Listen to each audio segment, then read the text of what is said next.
ಆತ್ಮೀಯ ಕೇಳುಗರಿಗೆ ನಮಸ್ಕಾರ. ಇವತ್ತೊಂದು ಸುಂದರವಾದ ಕಥೆಯನ್ನು ಹೇಳ್ತೀನಿ. ಇಂದಿನ ಸಮಾಜ ಯಾವಾಗಲೂ ಸ್ವಾರ್ಥ ಮನೋಭಾವದಿಂದಲೇ ತುಂಬಿರುತ್ತೆ. ಅದರಲ್ಲೂ ಕೆಲವೊಂದಷ್ಟು ಜನ ಮಾತ್ರ ನಿಸ್ವಾರ್ಥತೆಯಿಂದ ಯೋಚಿಸ್ತಾರೆ.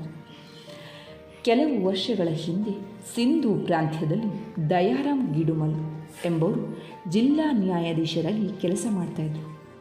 ಅವರಿಗೆ ಆದರ್ಶವಾಗಿದ್ದವರು ರಾಜಾ ರಾಮಮೋಹನ್ ರಾಯ್, ದಯಾನಂದ ಸರಸ್ವತಿ, ಮಹಾದೇವ ಗೋವಿಂದ ರಾನಡೆಗಳು. ದಯಾರಾಮ್ ಅವರು ಸಮಾಜ ಸೇವೆಯನ್ನೇ ಜೀವನದ ಗುರಿಯನ್ನಾಗಿ ಮಾಡಿಕೊಂಡರು. ದಯಾರಾಮ್ ಹಾಗೂ ಅವರ ಪತ್ನಿ ಒಂದು ಅನಾಥಾಲಯವನ್ನು ಸ್ಥಾಪಿಸಿದರು.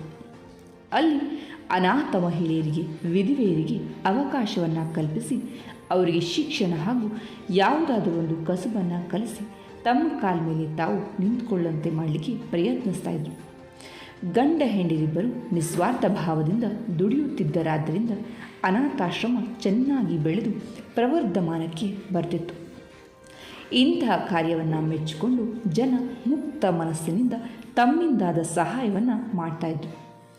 ಈ ದಂಪತಿಗಳ ಕಾರ್ಯವನ್ನು ಸುತ್ತಮುತ್ತಲಿನ ಊರಿನ ಜನರೆಲ್ಲ ಬಾಯಿ ತುಂಬ ಹೊಗಳ್ತಾ ಇದ್ರು.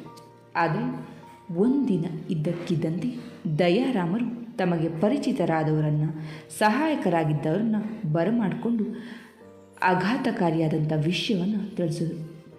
ತಾವು ತಮ್ಮ ಹೆಂಡತಿ ಊರು ಬಿಟ್ಟು ಹೋಗುವುದಾಗಿಯೂ ಅನಾಥಾಶ್ರಮದ ವ್ಯವಸ್ಥೆಯನ್ನು ಮತ್ತೊಬ್ಬರಿಗೆ ವಹಿಸುವುದಾಗಿಯೂ ತಿಳಿಸಿ ಅಲ್ಲಿವರೆಗೂ ಕೂಡಿಟ್ಟ ಹಣವನ್ನು ಅವರಿಗೆ ಒಪ್ಪಿಸಿದರು. ಇನ್ನು ಮೇಲೆ ತಾವು ಯಾವುದೇ ಸಾರ್ವಜನಿಕ ಸಂಸ್ಥೆಯ ಸಂಬಂಧದಲ್ಲಿ ಇರೋದಿಲ್ಲ ಅಂತ ಹೇಳಿದರು. ಆಗ ಅವರ ಕಣ್ಣುಗಳು ಮಂಜಾಗ್ತಾ ಇದ್ದಂಗೆ ಕಾಣಿಸಿದವು. ಮಾರನೇ ದಿನದಿಂದ ಗಂಡ ಹೆಂಡರಿಬ್ಬರು ಊರಿನಿಂದ ಹೊರಟು ಹೋದರು. ಎಲ್ಲಿ ಹೋದರೆಂಬುದು ಯಾರಿಗೂ ತಿಳಿಯಲಿಲ್ಲ. ಆದರೆ ಮತ್ತೊಂದು ಸುದ್ದಿ ಎದ್ದು ಈ ಅನಾಥಾಶ್ರಮದಿಂದ ಒಬ್ಬ ಯುವತಿ ಕಾಣೆಯಾಗಿದ್ದಾಳೆಂತಲೂ ಅವಳು ಗರ್ಭಿಣಿಯಾಗಿದ್ದಾಳೆಂತಲೂ ಅನ್ನೋ ವದಂತಿ. ಈ ವದಂತಿಗೆ ರೆಕ್ಕೆ ಪುಕ್ಕಗಳು ಹುಟ್ಟಿಕೊಂಡು ಯುವತಿಯ ಈ ಸ್ಥಿತಿಗೆ ದಯಾರಾಮರೇ ಕಾರಣರಂತ ಮಾತು ಕೇಳಿಬಂತು. ಉತ್ತರ ಕೊಡಲಿಕ್ಕೆ ದಯಾರಾಮರಿಲ್ಲ. ಯಾವುದೋ ಒಂದು ಊರಿನಲ್ಲಿ ಅವರು ಸಿಕ್ಕರಂತೆ. ಈ ವಿಷಯದ ಬಗ್ಗೆ ಕೇಳಿದಾಗ ಬರೀ ನಕ್ಕು ಹೋದ್ರಂತೆ. ಆಗ ಜನರಿಗೆ ಅಪರಾಧ ಇವರೇ ಮಾಡಿದ್ದು ಅಂತ ಖಾತ್ರಿಯಾಯಿತು. 2 ವರ್ಷವಾದ ಮೇಲೆ ಸತ್ಯ ಸಂಗತಿ ಹೊರಬಂತು. ಅನಾಥಾಶ್ರಮದಲ್ಲಿದ್ದ ಯುವತಿ ಗರ್ಭಿಣಿಯಾಗಿದ್ದು ಸತ್ಯ. ಆಕೆ ಆತ್ಮಹತ್ಯೆ ಮಾಡಿಕೊಳ್ಳಿಕ್ಕೆ ಪ್ರಯತ್ನಿಸಿದಂತೆ. ತನ್ನ ಸ್ಥಿತಿಗೆ ಯಾವ ಕಾರಣ ಎಂಬುದನ್ನು ಆಕೆ ಹೇಳಿಕೆ ಸಿದ್ಧವಿರಲಿಲ್ಲ.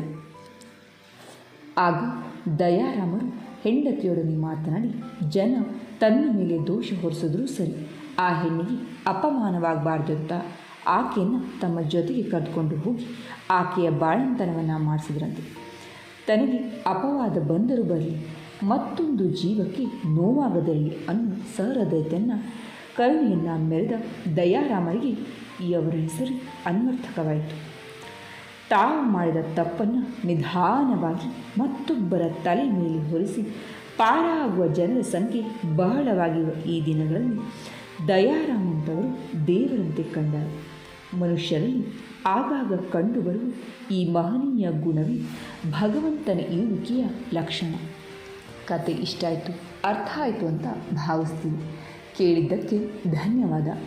ನೀವು ಮೊದಲನೇ ಬಾರಿಗೆ ನಮ್ಮ ಚಾನಲನ್ನು ನೋಡ್ತಾ ಇದ್ದರೆ ತಪ್ಪದೇ ಸಬ್ಸ್ಕ್ರೈಬ್ ಮಾಡಿ. ಇಷ್ಟ ಆದಲ್ಲಿ ಲೈಕ್ ಮಾಡಿ.